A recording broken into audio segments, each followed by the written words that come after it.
He was a man who was born into a world of immense privilege and immense tragedy.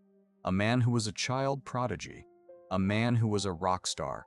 A man who was a rock star. A man who was a movie star. A man who was a cultural icon. A man who was a symbol of rebellion. A man who was a prisoner of his own fame. He was a man who was a father, a husband, a lover, a friend, and a man who was deeply lonely. He was a man who was a genius, a man who was a visionary, a man who was able to create some of the most iconic and influential music of the 20th century. But he was also a man who was deeply troubled, a man who was a victim of his own demons, a man who was plagued by addiction, depression, and a deep and abiding sense of isolation. He was a man who died at the age of 42, a man whose death was a moment of profound grief for the world, a man whose legacy continues to inspire and to move us to this day. This is the story of Elvis Presley, a man who is perhaps the most famous and the most beloved entertainer in the history of popular music. But here is what most people do not realize about Elvis Presley.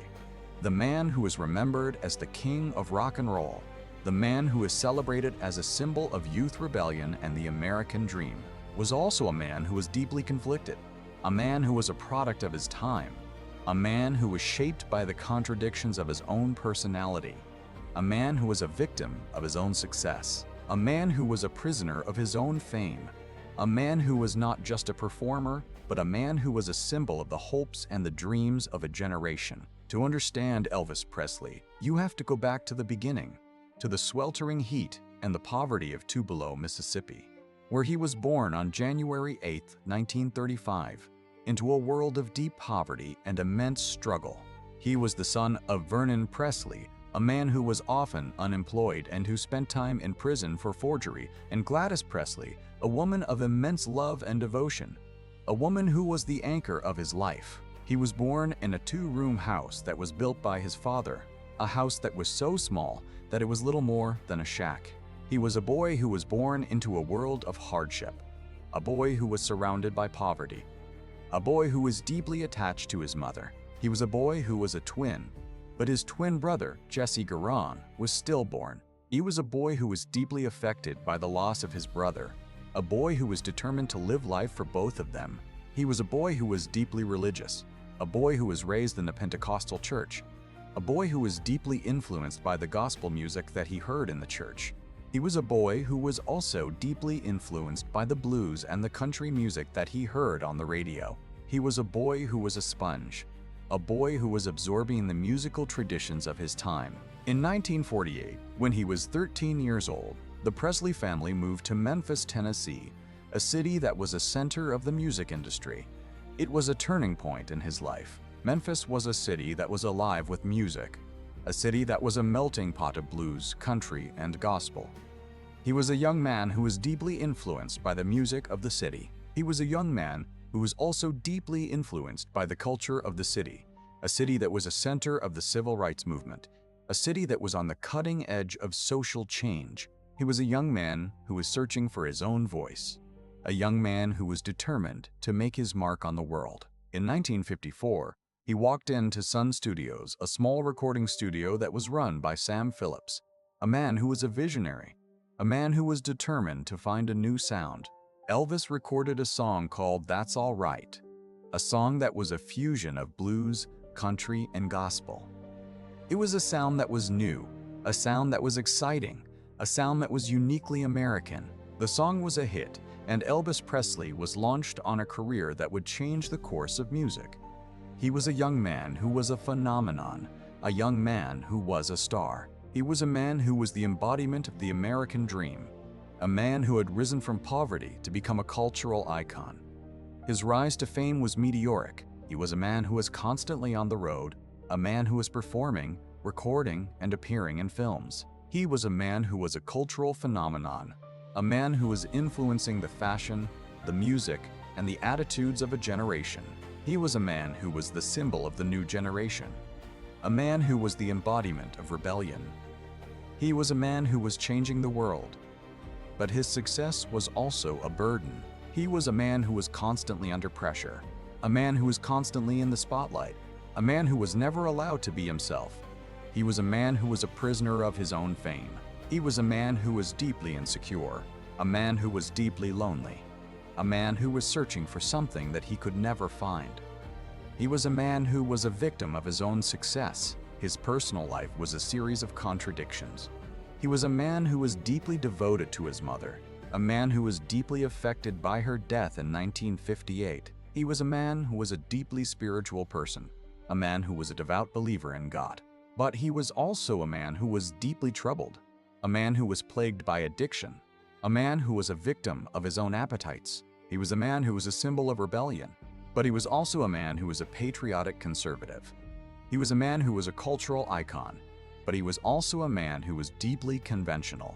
He served in the United States Army for 2 years, a period of his life that was both a challenge and a respite from the pressures of fame. He was a man who was a regular soldier, a man who was just like any other soldier. He was a man who was deeply proud of his service, but he was also a man who was deeply affected by the experience, a man who was forced to confront the realities of the world. His later years were a period of decline. He was a man who was increasingly isolated, a man who was increasingly dependent on drugs. He was a man who was a prisoner of his own body, a man who was a victim of his own addictions. He was a man who was a shadow of his former self. He died on August 16, 1977, at the age of 42.